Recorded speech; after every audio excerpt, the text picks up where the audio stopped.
নমস্কার বন্ধুরা, রিতার হোম কিচেনে আপনাদের স্বাগত। আজকের আমি বানাবো মটরশুঁটি দিয়ে বেগুন ভর্তা। তো বেগুন ভর্তা বানানোর জন্য আমি এখানে গ্যাস জ্বেলে দিয়েছি। এবার কড়াইতে তেল দিয়ে দেব। তেল গরম হয়ে গেছে, ফোড়নে দেব জিরা,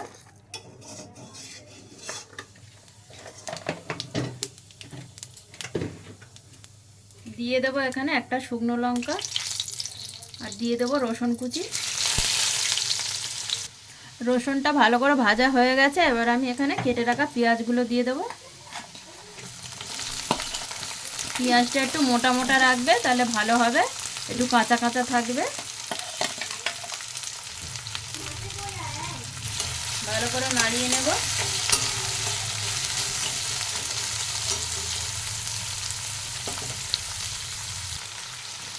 অল্প একটু কাঁচা লঙ্কা দিয়ে দেবো, কাঁচা লঙ্কা কুচি। পেঁয়াজটা আবার একটু ভালো করে নাড়িয়ে নেব। পেঁয়াজটা আমি এখানে ভালো করে ভাজবো না, একটু কাঁচা কাঁচা থাকবে। পেঁয়াজটা এখানে আমি হালকা করে ভেজে নিয়েছি। এবার দিয়ে দেব ছোট ছোট কুচনো করে টমেটো।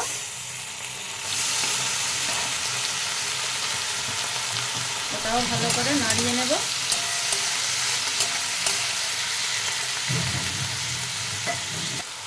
টমেটোটা ভালো করে গলে গেছে। এবার মশলা দিয়ে দেব, লবণ দিয়ে দেব, অল্প একটু লঙ্কা গুঁড়ো দেব, ধনে গুঁড়ো দিয়ে দেব,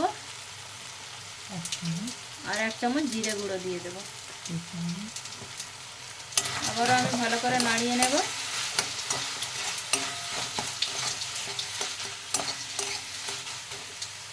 এখানে আমি হলুদ ব্যবহার করছি না, আপনারা চাইলে হলুদও ব্যবহার করতে পারেন।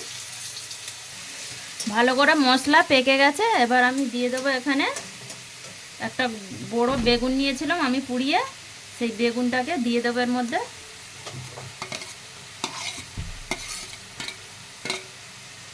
ভালো করে নাড়িয়ে নেব।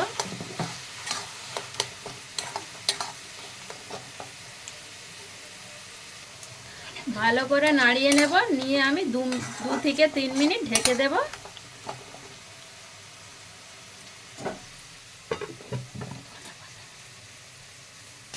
এবার ঢাকাটা খুলে আমি দেখে নেব।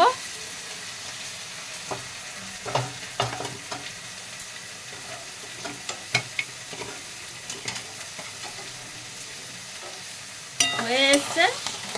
এবার আমি এখানে সেদ্ধ করা মটরশুঁটিগুলো ঢেলে দেব।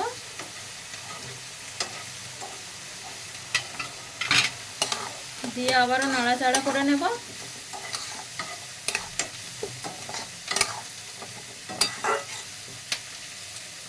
আর একটু 2 থেকে 3 মিনিট ঢাকা দিয়ে দেব। ততক্ষণ ঢাকা দিয়ে পাকিয়ে নেব। আমি এবার একটু ধনেপাতা কুচি করে নিই। ঢাকাটা খুলে দেখে নেব। হয়ে গেছে বেগুন ভর্তা মটরশুঁটি দিয়ে। এবার দিয়ে দেব আমি 1/2 চামচ চিনি, 1 চামচ গুঁড়ো গরম মশলা,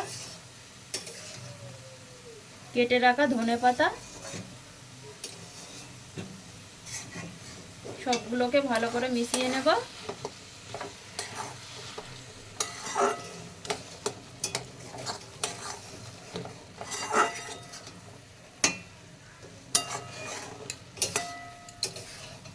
হয়ে গেছে বন্ধুরা, এখানে আমার মটরশুঁটি দিয়ে বেগুন ভর্তা। আপনাদের কেরম লাগলো জানাবেন, কমেন্ট করবেন, শেয়ার করবেন। ধন্যবাদ।